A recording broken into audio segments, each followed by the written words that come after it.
కాల్పుల విరమణ జరిగిన కండిషన్స్ అప్లై అంటున్నారు ట్రంప్. ఈసారి కండిషన్స్ ఇరాన్ కు మాత్రమే కాదు ప్రపంచ దేశాలకు కూడా అప్లై చేశారు. దీంతో ట్రంప్ తాజా నిర్ణయాలు మరోసారి చర్చకు దారితీశాయి.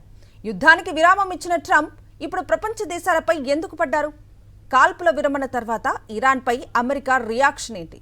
ఇరాన్లో అమెరికా నెక్స్ట్ స్టెప్ ఎలా ఉండబోతోంది? Let's watch.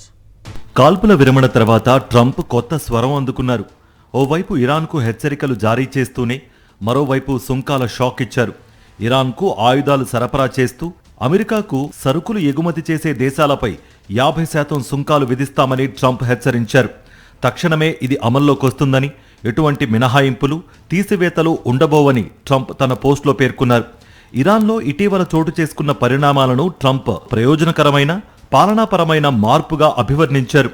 భవిష్యత్తులో ఆ దేశంతో కలిసి పనిచేస్తామన్నారు. అమెరికా మాత్రమే ఇరాన్కు ఏదైనా చేయాలని, ప్రపంచ దేశాలు ఇరాన్కు ఎలాంటి సాయం చేయడానికి వీల్లేదన్నారు ట్రంప్. అలా చేస్తే దేశాలపై భారీగా సుంకాలు విధిస్తామని హెచ్చరించారు. ఇరాన్ను ఇప్పటికే కోలుకోలేని దెబ్బతీశామని, మళ్లీ ఆ దేశం కోలుకునేందుకు అమెరికా కాకుండా ఏ దేశం ముందుకు రాకుండా సుంకాల అస్త్రాన్ని ప్రయోగించారు. ఇరాన్లోని భూగర్భ అణు కేంద్రాలపై B-2 బాంబర్లతో చేసిన దాడుల వల్ల ఏర్పడిన అణు వ్యర్థాలను టెహ్రాన్ సాయంతో పూర్తిగా వెలికితీసి తొలగిస్తామన్నారు.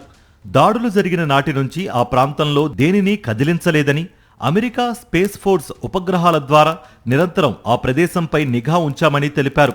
ఇరాన్ ఇకపై ఎలాంటి యురేనియం శుద్ధి కార్యక్రమాలు జరగబోవని తేల్చి చెప్పారు. ఇటు కాల్పుల విరమణ కోసం ఇరాన్ నాయకత్వం తమను వేడుకుందని అమెరికా రక్షణ మంత్రి పీట్ హెగ్సెత్ చెప్పారు.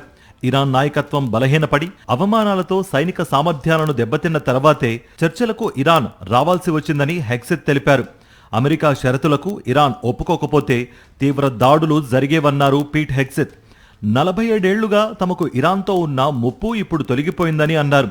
మంగళవారం రాత్రి అమెరికా దళాలు ఇరాన్లోని 800 లక్ష్యాలపై దాడులు చేశాయని హెగ్సెత్ పేర్కొన్నారు. ఈ దాడుల్లో ఆ దేశ రక్షణ, అణు పారిశ్రామిక స్థావరాలు, ఫ్యాక్టరీలు ధ్వంసమయ్యాయని అన్నారు. ఇజ్రాయెల్తో సంయుక్తంగా చేపట్టిన దాడుల్లో ఇరాన్ సుప్రీం నేత ముస్తఫా ఖమేనీ గాయపడ్డారని హెగ్సెత్ వెల్లడించారు. కాల్పుల విరమణ కేవలం తాత్కాలిక విరామం మాత్రమేనని, అవసరమైతే పోరాటాన్ని పునః ప్రారంభించడానికి తమ దళాలు సిద్ధంగా ఉన్నాయని హెగ్సెత్ పేర్కొన్నారు.